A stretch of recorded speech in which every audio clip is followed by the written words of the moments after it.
Hello बच्चों, good morning, welcome to all. कैसे हैं आप सब? आई होप सब ठीक होगा, पढ़ रहे होंगे, बेहतर होगा। चलिए अपने टॉपिक पे आते हैं। जैसा कि हम सभी पारिस्थितिकी तंत्र को पढ़ रहे थे और पारिस्थितिकी तंत्र में बहुत सारे अच्छे अच्छे पॉइंट्स, अच्छे अच्छे टॉपिक्स हमने कंफर्म कर लिया था।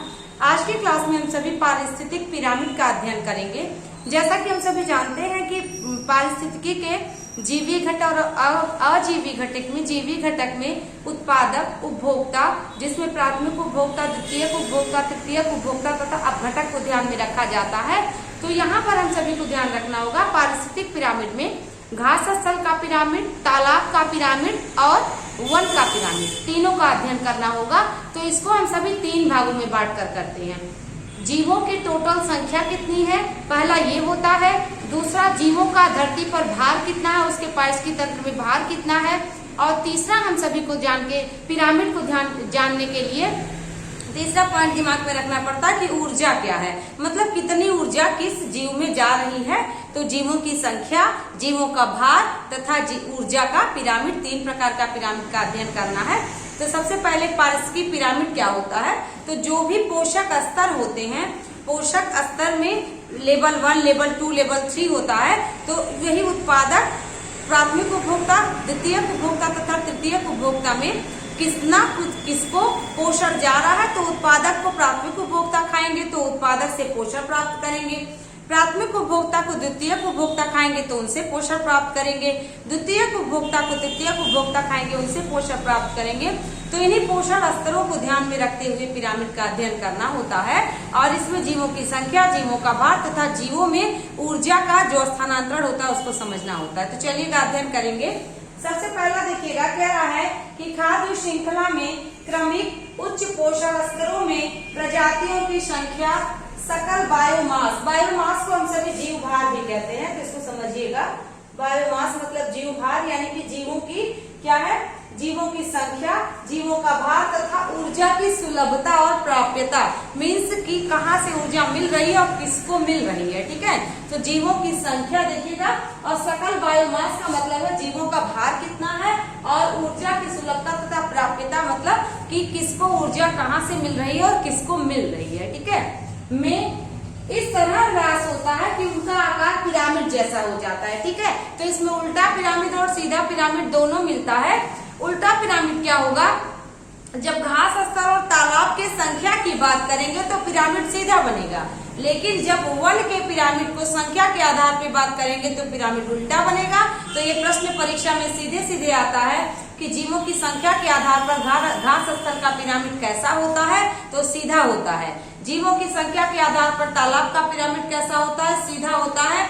जीवों की संख्या के आधार पर वन का पिरामिड या पेड़ का पिरामिड क्या होता है, तो उल्टा होता है। इसको कैसे आगे अध्ययन करने का प्रयास करेंगे? तो कह रहा उनका आकार पिरामिड जैसा हो जाता है। पिरामिड जानते हैं त्रिभुज जैसा होता है, जैसे जैसे संख्या बढ़ेगी वैसे वैसे उसका नोक जो है बढ़ता जाएगा, उसका नोक नुकीला होता जाएगा।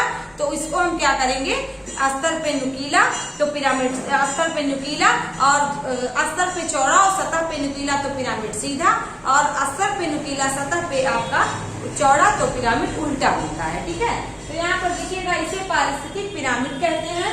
ये तीन प्रकार का होता है, जैसा कि आप जानते हैं, संख्या पिरामिड या जीव संख्या पिरामिड, बायोमास पिरामिड या जीव भार का पिरामिड, और ऊर्जा का पिरामिड या ऊर्जा पिरामिड। तो यहाँ पर इन तीन पिरामिड का अध्ययन करेंगे और परीक्षा में सीधे सीधे प्रश्न आते हैं, तो उसको समझिएगा। अब देखिए, सबसे पहले अध्ययन करते हैं संख्या पिरामिड। तो संख्या पिरामिड में संख्या का सीधा पिरामिड और उल्टा पिरामिड दोनों को अध्ययन करने का प्रयास करेंगे। तो सीधा संख्या पिरामिड और उल्टा संख्या पिरामिड, दो पिरामिड होता है। सीधा संख्या पिरामिड में क्या होता है कि जो उत्पादक होते हैं वो ज्यादा होते हैं, उपभोक्ता और कम, और द्वितीयक उपभोक्ता और कम। ऐसे प्राथमिक जो उच्च उपभोक्ता या उच्च मांसाहारी या तृतीयक उपभोक्ता होते हैं, उनकी संख्या कम होती जाती है। कैसे? जैसे आप देख पा रहे हो, यहाँ संख्या को ध्यान में रखना है संख्या के पिरामिड में। तो आप देखिए, घास स्तर पे पेड़ पौधे, छोटे छोटे घास ज्यादा होंगे, उन्हें खाने वाले जीव और कम होंगे, उन्हें खाने वाले जीव और कम होंगे, और अंत में शेर, हाथी और चीता, ऐसे जो उच्च मांसाहारी हैं, जो या मांसाहारी हैं, जो द्वितीय उपभोक्ता को खाते हैं, उनकी संख्या कम हो जाएगी। या कह सकते हैं कि उनकी संख्या उन जीवों की संख्या में जो द्वितीयक उपभोक्ता प्राथमिक उपभोक्ता की संख्या में कम होगी, इसलिए सतह पर वो नुकीला हो जाता है। तो यही चीज यहाँ पे कह रहा है कि सीधा संख्या पिरामिड में क्या होगा, इस पिरामिड में बढ़ते पोषण स्तरों के साथ जीवों की संख्या में कमी होती जाती है। पोषण स्तर तो बढ़ेगा, कैसे?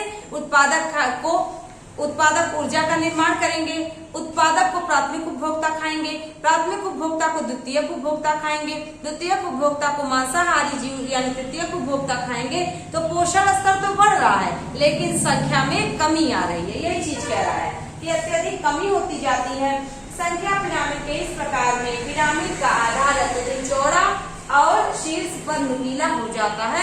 आधार चौड़ा, शीर्ष पर नुकीला, तो घास स्थल का संख्या पिरामिड, और आधार पर नुकीला, शीर्ष पर चौड़ा, तो ये हम सभी का तालाब स्तर का पिरामिड हो जाता है। इसको अध्ययन करने का प्रयास करेंगे।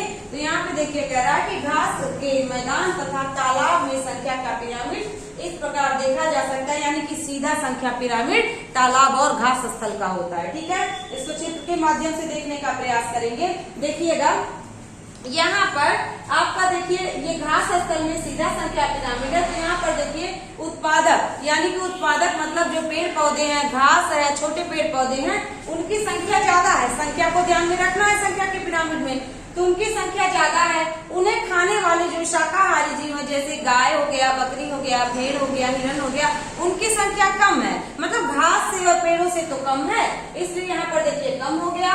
और जब इनको खाएंगे तो इनको भेड़िया खा सकता है, लकड़बग्गा खा सकता है ना, जंगली कुत्ता खा सकता है, तो इनकी संख्या और कम हो जाएगी।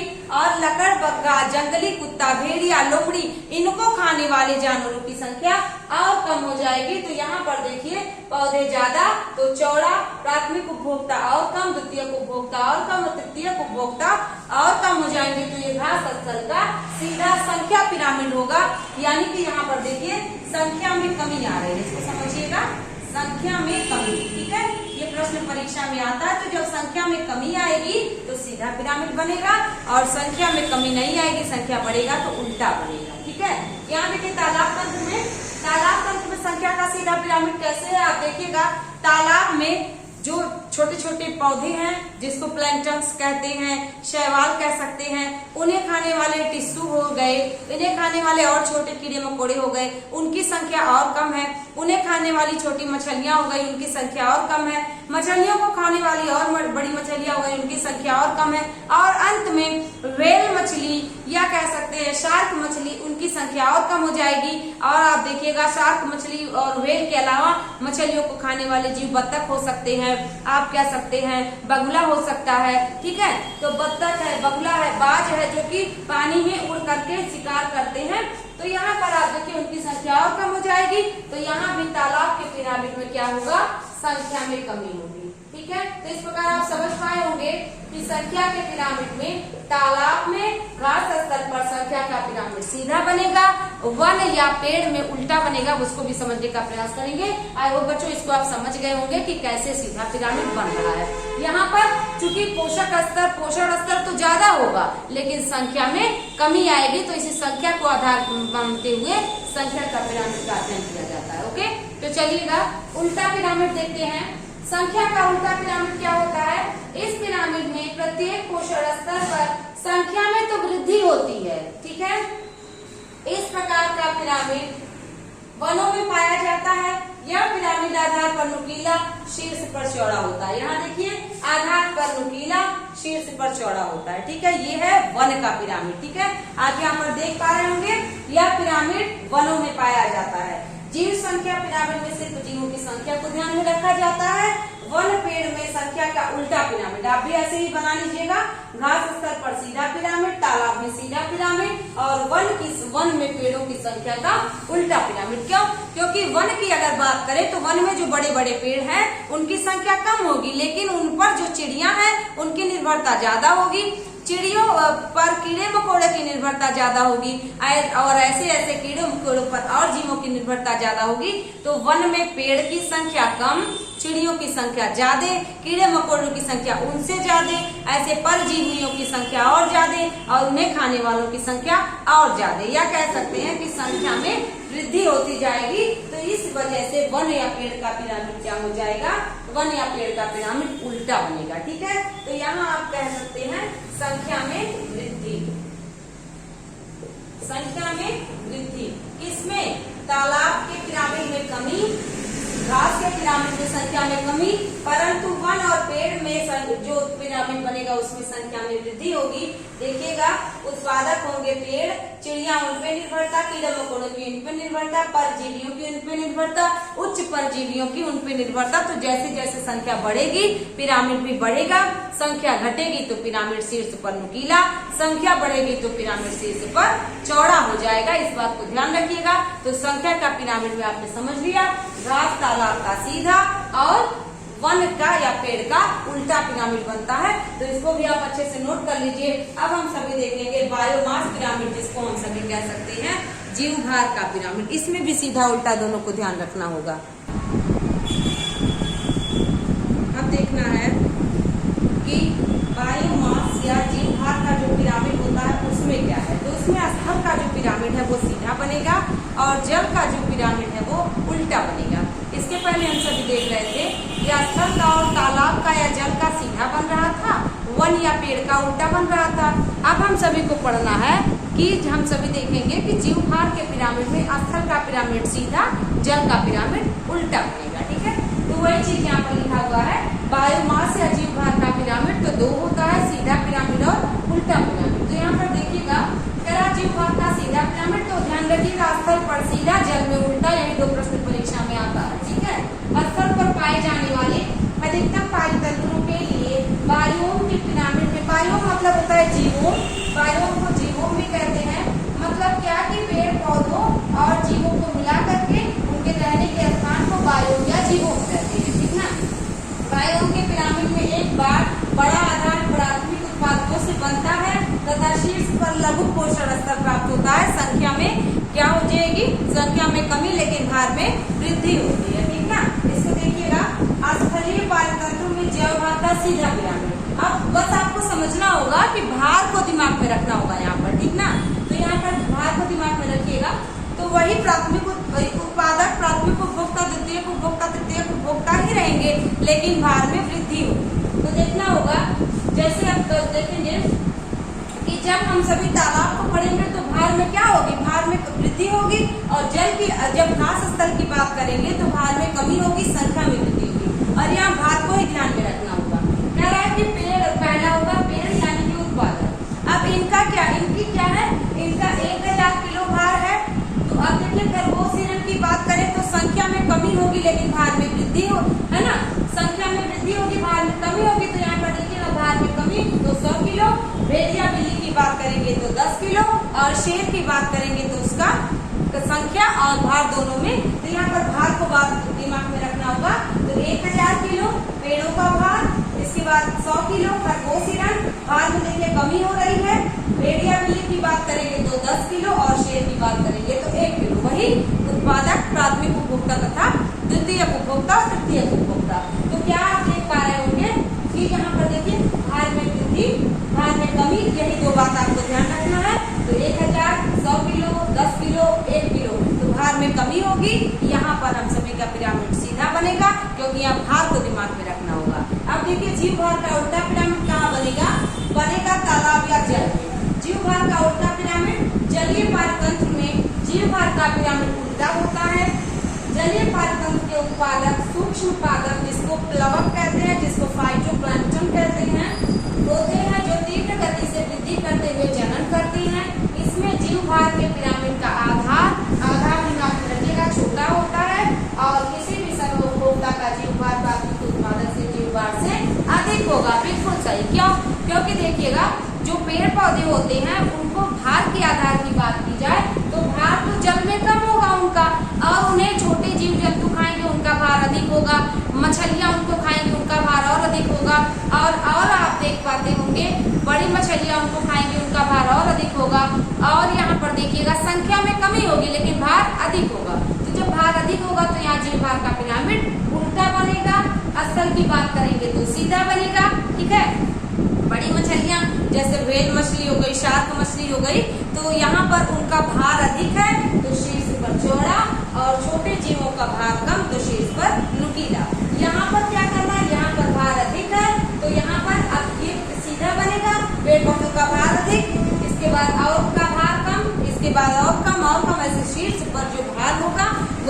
कम हो जाएगा। तो इस तरीके से हम सभी ने देखा कि जीवभार का पिरामिड तालाब में उल्टा बनेगा और स्तर पर सीधा बनेगा। संख्या की बात करेंगे तो संख्या पर हम सभी को जीवभार का पिरामिड क्या था, संख्या के आधार पर घास स्थल और तालाब का पिरामिड सीधा था, वन का पिरामिड उल्टा था। अब हम सभी का बना है ऊर्जा का पिरामिड। तो ऊर्जा का पिरामिड समझने के लिए बहुत ही इजी है। ऊर्जा के पिरामिड में हम सभी क्या देखेंगे, सबसे पहले 10% ऊर्जा का जो स्थानांतरण का नियम था उसको दिया था लिंडमान महोदय ने 1942 में। तो लिंडमान महोदय 1942 में क्या कहते हैं, इनके कहने का तात्पर्य था कि 10% ऊर्जा प्रत्येक पोषण स्तर में बढ़ती जाती है, मात्र 10% ऊर्जा ही स्थानांतरित होती है, 90% ऊर्जा का ह्रास वायुमंडल में हो जाता है।